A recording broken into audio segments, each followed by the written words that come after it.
Bismillahirrahmanirrahim. Assalamu alaikum. Welcome to another video of ChemSolve. In this video, we will solve Cambridge IGCSE Chemistry Paper 2. That is a multiple choice paper. The code for this paper is 0620/22 Feb March 2025. In this video, we will solve part 2 of this paper.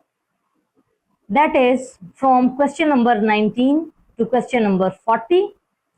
Because in the last video of the same paper, we couldn't record question number 19 and 20. So that's why I included those two questions in this video as well. Now let's move to question number 19 first. Question number 19 says, which statement explain why increasing the temperature in the reaction involving gases increases the rate of reaction? Okay, so let's see the chemistry behind this. Actually, what happened when we increases the temperature of any gaseous mixture, it increases the kinetic energy as well. Okay, so when the kinetic energy is increases, so what happened? Kinetic energy basically increases collision and the particles start hitting each other more frequently. So let's keep this in our mind and look. It increases the collision frequency between the gas particle. Yes, of course, this will happen. It lowers the activation energy.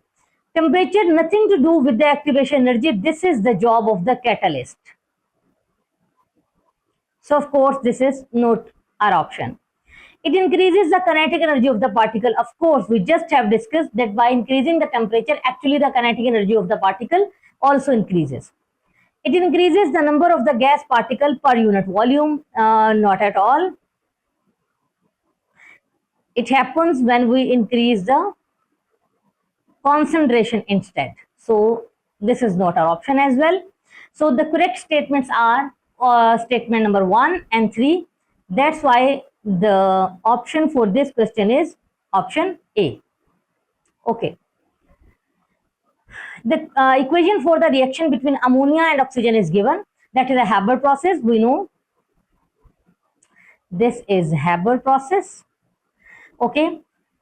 So the enthalpy change for this reaction is given. Which two changes? No, it's not a Haber process. Not at all. It's basically ammonia is reacting with the oxygen. Okay, I just have noticed the equation.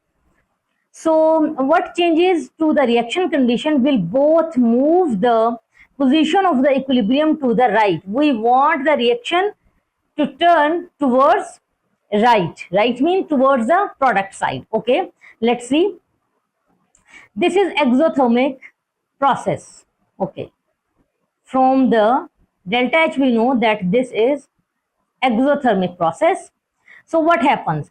We want the reaction to move towards the product side. So in exothermic reaction, this is the general rule which I'm going to write here.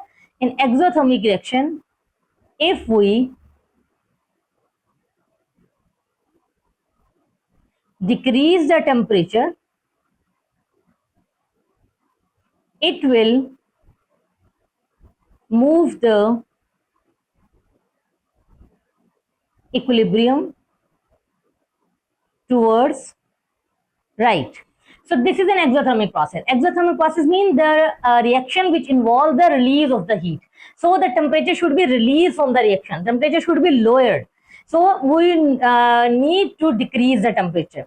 The statement which says increasing the temperature, they are not our option. We have to choose that statement which says the decrease in the temperature. Okay. So either this or this. Okay, what about pressure? So general rule is decreasing the pressure, turn to that side of equation with greater number of moles of gases. So let's calculate the number of mole of the gases. 4 moles of ammonia and 5 moles of oxygen, they makes 9 mole in total. There are 4 moles of nitrogen monoxide and 6 moles of gaseous water, so they makes 10. Now we want the reaction to move towards right, towards the product side, where there are more number of moles. So we should decrease the temperature, decrease the pressure, because why? Because by decreasing the pressure, the reaction will turn to that side of the equation which have the greater number of moles of the gaseous mixture. Okay, decreasing the pressure will move the equilibrium towards that side of the equation which have greater number of mole of the gas. So greater number of moles of the gas are towards product side in which we want the reaction to move. That's why we should choose the option decreasing the pressure, not the option which says increasing the pressure. That's why the correct option for this question is option D with both the ticks. Okay. Now move towards question number 21. Mercury oxide decomposes when heating. The equation is being given to you. What is the why is this a reduction reaction? Okay, so let's see what is a reduction actually.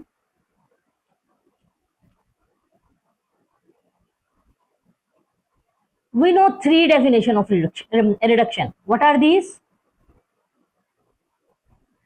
Loss of oxygen, or you can say gain of electron, or you can say gain of hydrogen. Okay, so these are actually the 3 conditions in which reduction gonna take place. The product weigh less than the reactant. This is nothing to do with the reduction. That's why this is not our option. There are fewer reactant than the product. Again, nothing to do with the reduction. That's why this is not our option as well. There's a gain of oxygen. Reduction is loss. Reduction is the gain. Yes.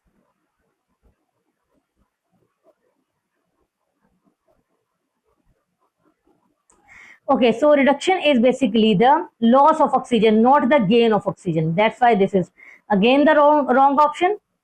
There's a loss of oxygen. Yes. Yes, this is again loss of oxygen. That's why option D is the correct one. Okay, now move towards question number 22. Some information about the 2 dilute acids are given. Okay, you are provided with the concentration of the acids, nitric acid and propanoic acid. One of them is a stronger acid. Nitric acid is a stronger acid. Propanoic acid is an organic acid. This is a weaker acid, and the pH is also given to you. 3 statements about the acids are listed. Nitric acid has a lower pH because it dissociates more than the propanoic acid. Yes, I just told you it is a stronger acid. So stronger acids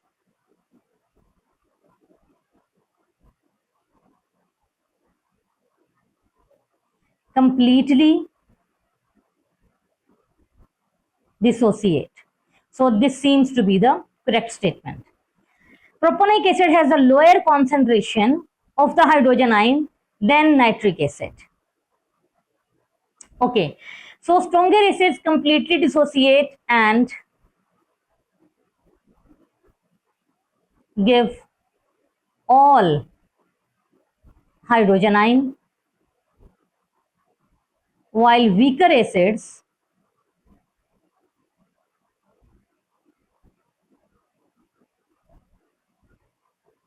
partially dissociate and give lesser hydrogen ion. Okay, so I think it could be the correct statement as well. Propanoic acid has the higher pH because it has a higher concentration. No, stronger acid have lower pH. They have the higher hydrogen concentration and lower pH, while the weaker acid have lower hydrogen concentration, but they have the higher pH.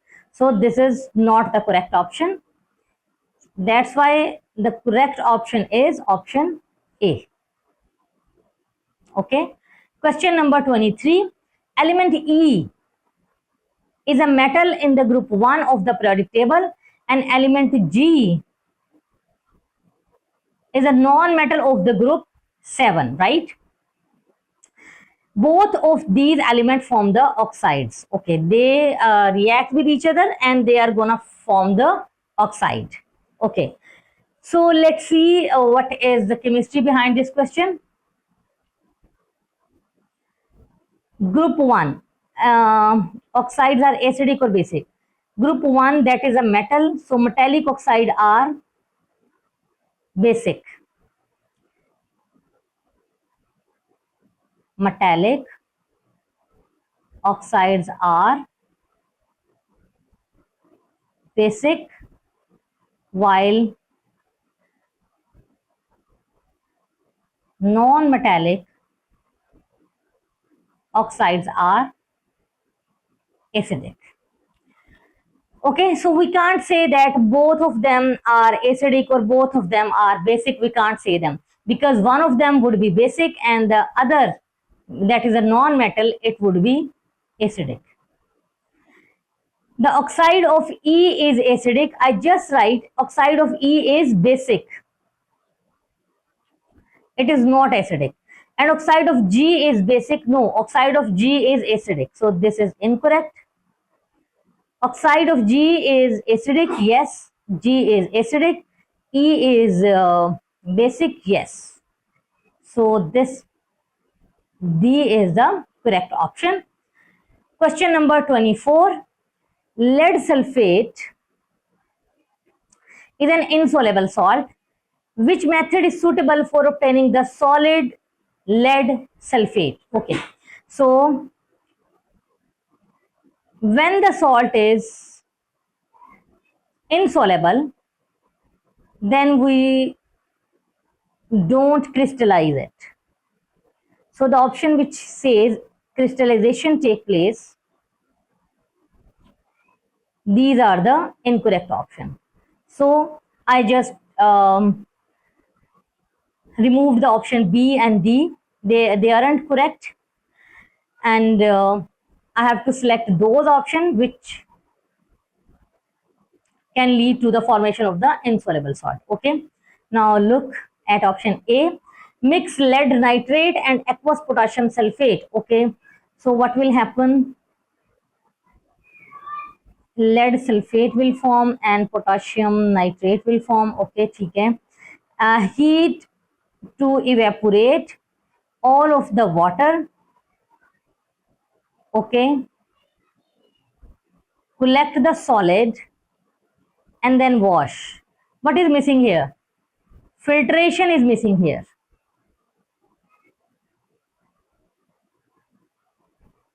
Because when we mix lead nitrate and potassium sulfate, then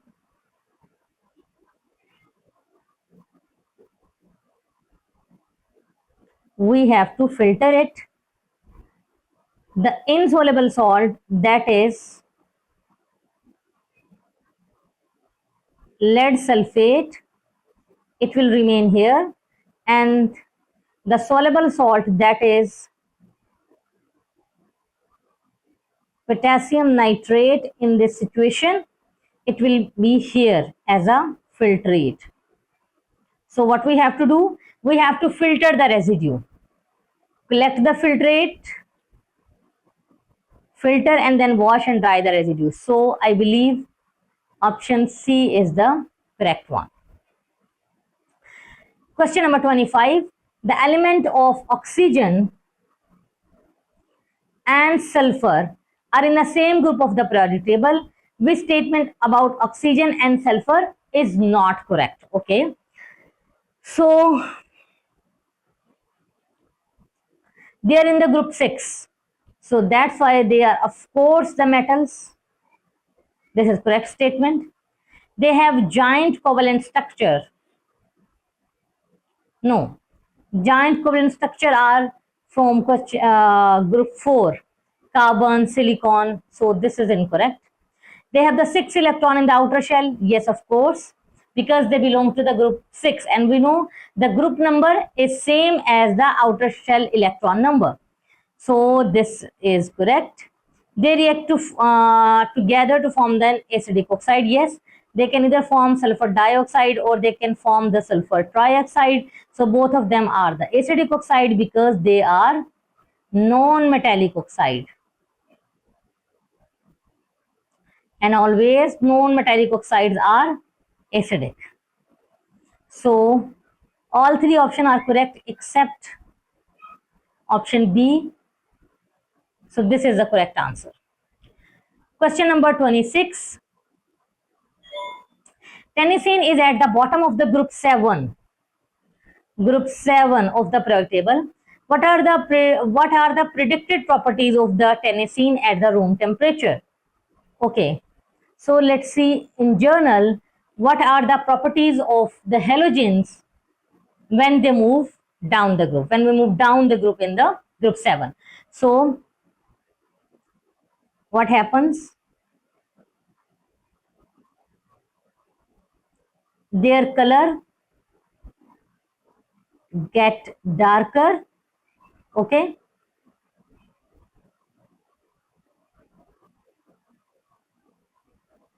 reactivity decreases, changes from gas to solid,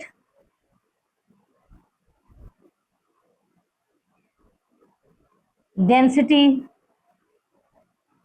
increases. Okay, so keeping in view these things, let's see.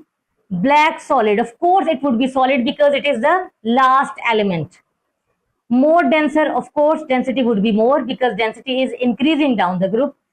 Black solid and more reactive than iodine, no, it would be less reactive than iodine because we have fluorine, then chlorine, then bromine, then iodine, and then tennessine.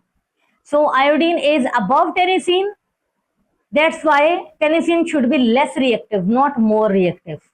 So this is incorrect. Colorless gas, of course not, it wouldn't be a gas. First two members are the gases. Bromine is the liquid and last one should be solid. So they are not colorless and they are not gases either. That's why this is incorrect. Option A should be the correct option for this question. Question number 27. An example of the sacrificial protection is the fitting of the zinc block to the outside of the ship's steel hull. Okay, so this is basically the sacrificial protection. What happens?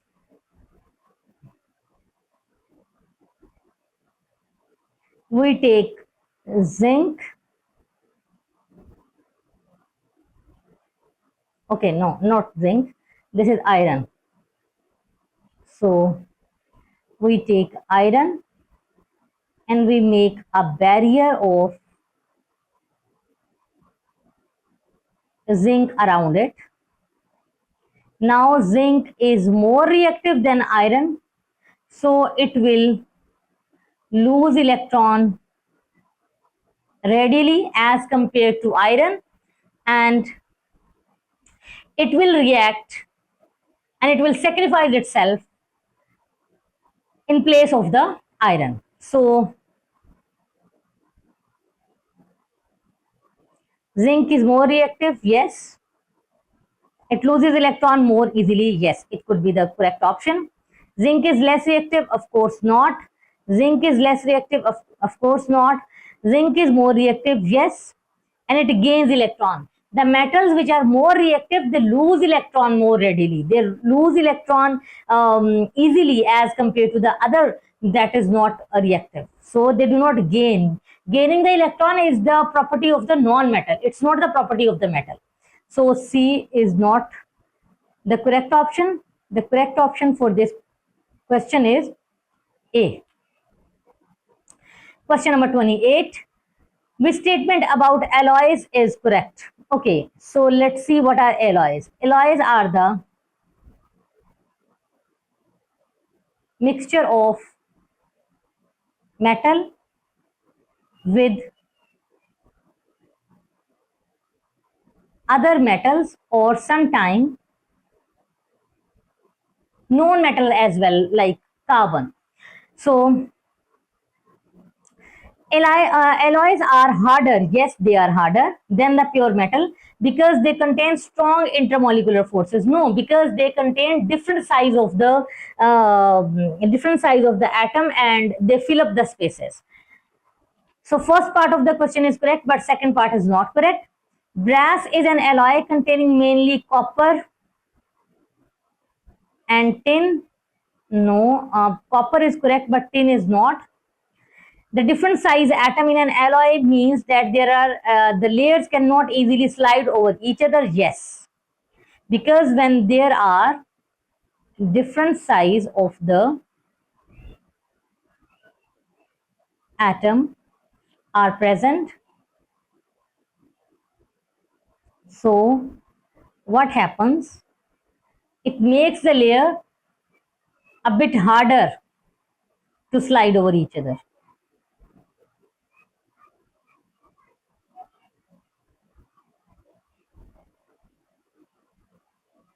So this seems to be the correct option. There are no alloys containing carbon, not at all. Carbon has many alloys. So this is incorrect option. The correct option for this question is option C. Let's move to question number 29. Separate pieces of aluminium foil and the copper foil are heated in the air. Aluminium foil and copper foil, they are heated in the air. The copper foil reacts to give the black solid. Aluminium foil does not react. Okay, so basically copper foil formed copper oxide and aluminium form aluminium oxide. When aluminium is placed in air, it forms a layer of aluminium oxide on it. This layer is serve as a protective layer, and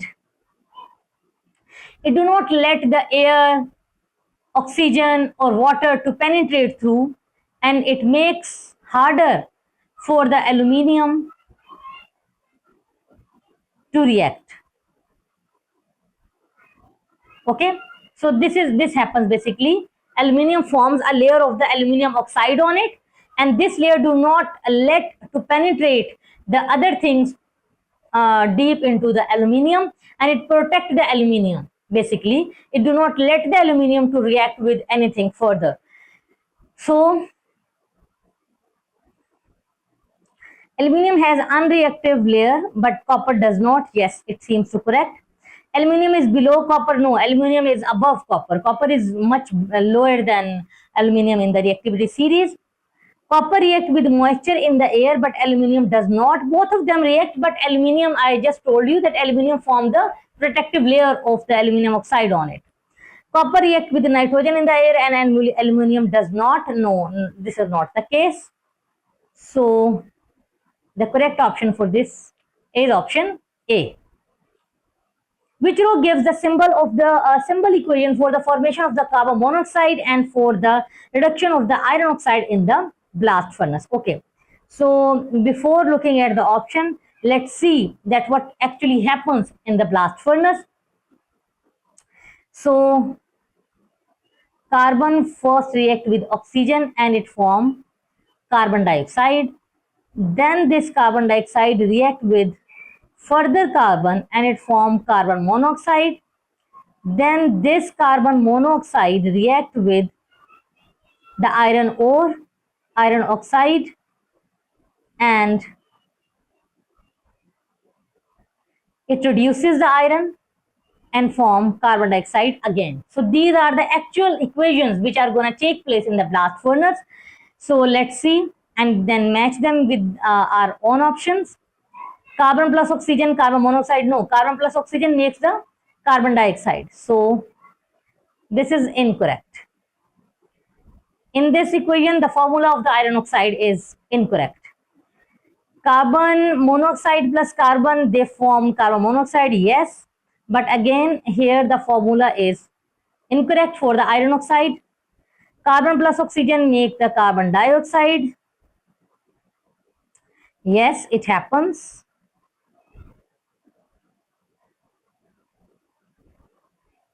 But this is not the case in which carbon monoxide is formed. We have to choose that equation which involves the formation of the carbon monoxide, and it is not forming the carbon monoxide. Instead, it is forming the carbon dioxide. So it is incorrect. But this equation is correct. Okay. So carbon monoxide plus carbon, they form carbon monoxide, yes. And iron oxide plus carbon monoxide, they form iron and carbon dioxide, yes.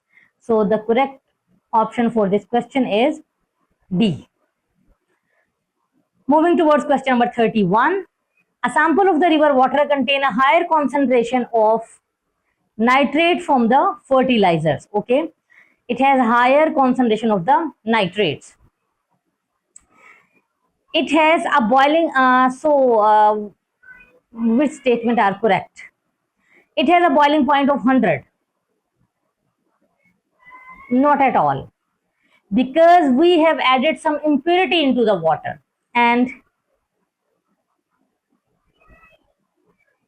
impurity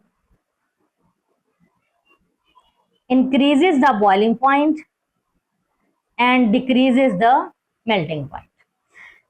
While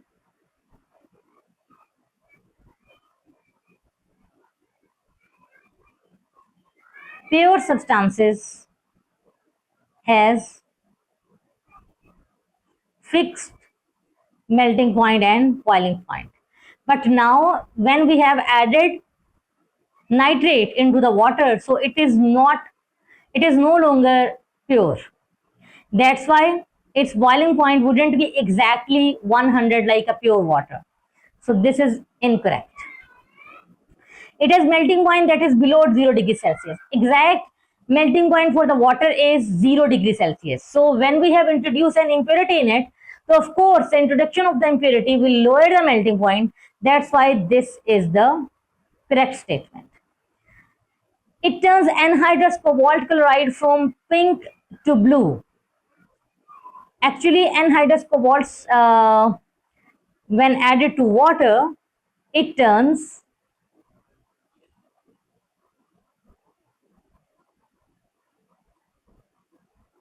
blue to pink, not pink to blue.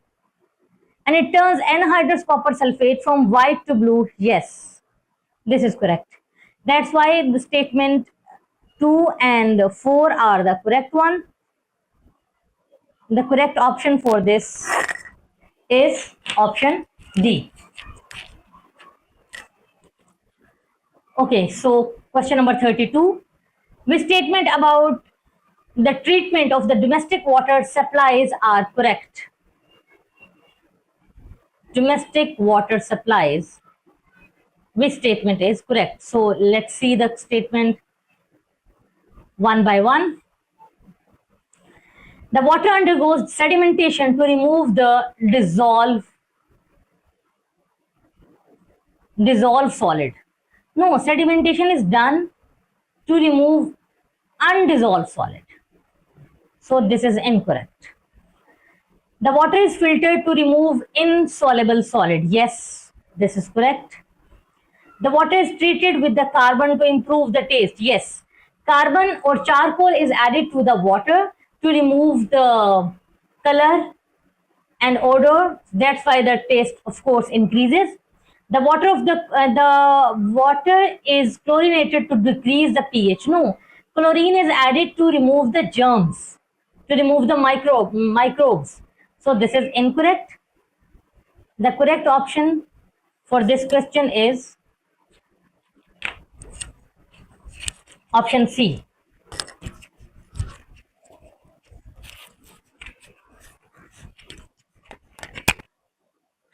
Okay. Question number 33. An experiment to find the percentage of the oxygen is 150 in 150 cm cube of the polluted air is shown. The apparatus is left for 1 week. After this time, the volume of the gas is in the measuring cylinder is 122 centimeter cube. What is the percentage of oxygen to the nearest whole number in the polluted air? Okay, so which formula we should use here? Let's see. So the change is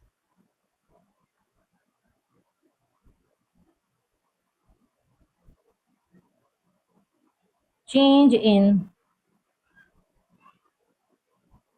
the volume of oxygen. It was 150 and it remained 122. So 150 minus 122, this is 28. So 28 centimeter cube. Okay.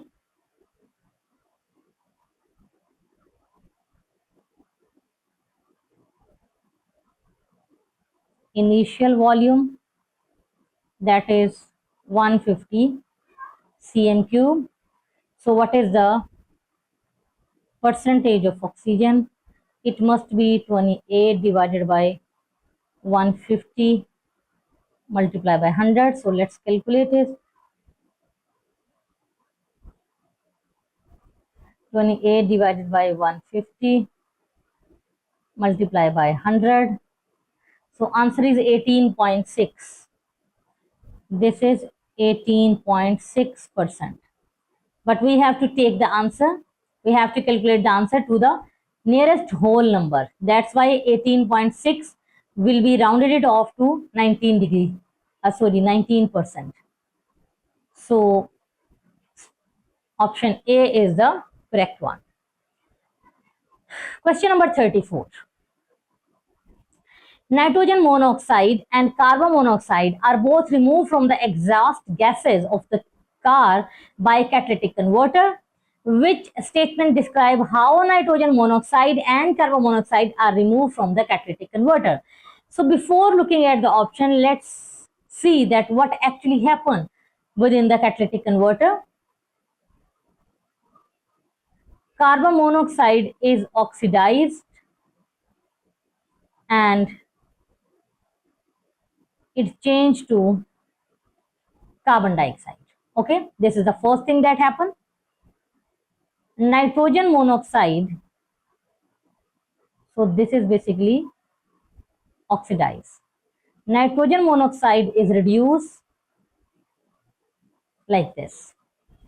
So basically carbon monoxide and nitrogen monoxide are converted into nitrogen and oxygen eventually. So let's see the option. Nitrogen monoxide and carbon monoxide are both reduced. No, clearly you can say carbon monoxide is oxidized and nitrogen monoxide is reduced. Nitrogen monoxide and carbon monoxide are both oxidized, not at all. Carbon monoxide is oxidized and nitrogen monoxide is reduced. Nitrogen monoxide is oxidized. Nitrogen monoxide is reduced. So this is incorrect. Nitrogen monoxide is reduced, yes. Carbon monoxide is oxidized, yes. So correct option for this is option D. Question number 35. Propane 1-ol is oxidized by acidified aqueous potassium manganate in a similar way to ethanol. Propanol and ethanol, they are both alcohols, and when alcohols are oxidized, what happens? They basically produce carboxylic acid. So let me write here.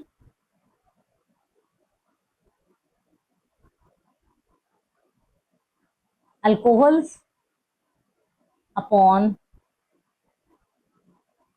oxidation produces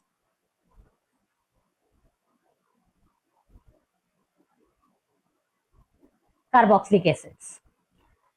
So a carboxylic acid should produce here. Which compound is produced by the oxidation of propane 1-ol with acidified aqueous potassium manganate 7. So this is an alcohol, but we need carboxylic acid because alcohol upon oxidation produces carboxylic acid. Okay, so next one is again alcohol. This is the carboxylic acid and this is also the carboxylic acid. But the number of carbon in the alcohol should equal to the number of the carbon of the carboxylic acid that is being produced.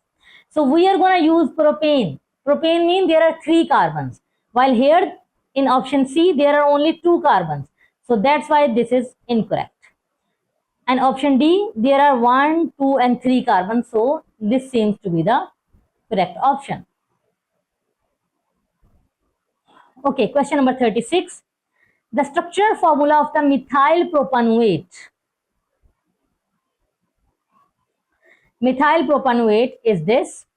The equation represents the reaction of the methyl propane with chlorine. How many structural isomers with the molecular formula C4H9Cl can be formed from this reaction? Okay, this is a bit tricky question. So let me write it. This is CH3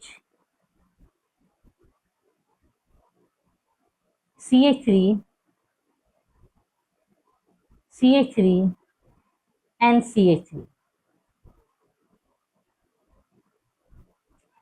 So I can write it here. I can utilize this space. So CH3, CH, CH3 and CH3. Okay. Now if I react this one, do not consider it ordinary butane. Otherwise you will mess up the answer. Consider this starting molecule. This is your starting molecule. This is not N-butane. Remember, this is methyl propane. It is basically methyl, and this is propane. The longer chain contain only 3 carbons, right? So how many structural isomers with this molecule can be even possible? So what we can change here? We can change it in such a way that a chlorine is being attached with this. Now removing hydrogen from this carbon, from this carbon or from this carbon, it will produces the same molecule. This is the point to ponder. This is the most important thing that you should keep in your mind. Okay. If I will remove hydrogen from this carbon, so this is position 1. And if I will remove hydrogen from this carbon, this is again position 1, 1, 2 and 3. If this is 1 to 1, 2 and 3. And if I remove hydrogen from this carbon, this is again position 1, 1, 2 and 3. So did you understand this? That removing hydrogen from this and this carbon, they will produce the same molecule. So it will not be the isomer that I am going to remove the hydrogen from the different carbon. It is basically the same thing. So for your convenience, I'm going to write that if I could remove hydrogen from here,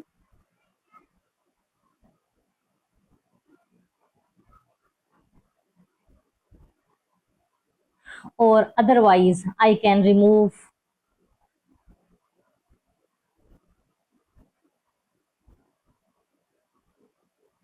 hydrogen from here, or thirdly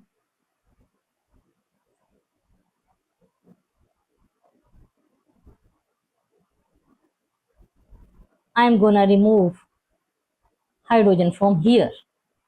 So what is the name for this? This is 1-chloro 2-methyl propane, and this is again 1-chloro 2-methyl propane. This is again 1-chloro 2-methyl propane. So all of them are 1-chloro 2-methyl propane. This is 1, 2, and 3, and this is a methyl group that is attached. This is 1, 2, and 3, and this is a methyl group that is attached. And this is 1, 2, and 3, and this is a methyl group that is being attached. So all of them are the same. Now, if I have to make a different isomer, what should I do?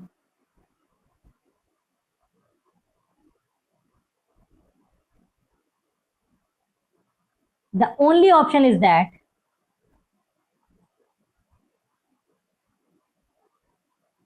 now I will remove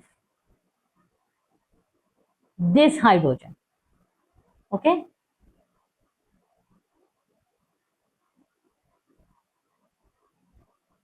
And I will attach chlorine here. This would be 2-chloro 2-methyl propane. This is 1, 2, and 3. So at position number 2, both chlorine and the methyl group are being attached. This is 2-chloro 2-methyl propane. So in this way, this is one isomer and this is the second isomer. So only 2 isomers are possible for this. I hope it makes sense to you. Question number 37. Which statement explains the disadvantages of the manufacture of the ethanol by fermentation? Okay, manufacture of ethanol by fermentation. So we uses glucose C6H12O6. It is oxidized in the presence of the yeast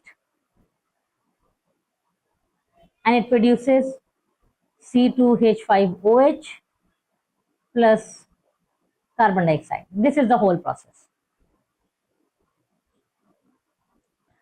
Okay, so the process uses renewable sources, but we have to discuss the disadvantages, not the advantages. So renewable resource, of course it is a renewable source, but this is not the disadvantage, it is the advantage. So I'm not gonna consider statement 1. The process produces impure ethanol. Yes, this is correct. The process requires high temperature. No, not at all. Yeast work at 18 to 25 degrees Celsius. So this is incorrect. The process is slow. Yes, because it involves the biochemical reaction. So this is a slow process. Option D is the correct one. Nylon is made by polymerization reaction. And what type of the polymerization is this? This is basically condensation polymerization. Because what happens during nylon, we take dicarboxylic and we take diamine like this, and water is removed, this hydrogen is also removed, this OH is also removed, and it produces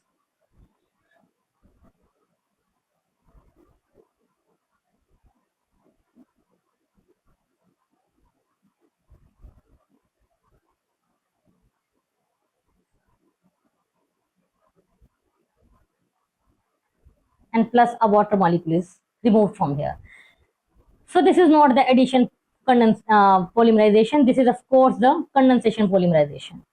So the other product that is being formed, you can clearly see a water is being produced. So water. That's why C is the correct option. Question number 39. Which ion forms a green precipitate with aqueous sodium hydroxide? Green precipitate with aqueous sodium hydroxide that dissolve in excess of aqueous sodium hydroxide. We have to look at the green precipitate. So green precipitate are formed by iron 2 or chromium 3. These are the two things that produce the green precipitate only. That's why A and D, sorry, not D,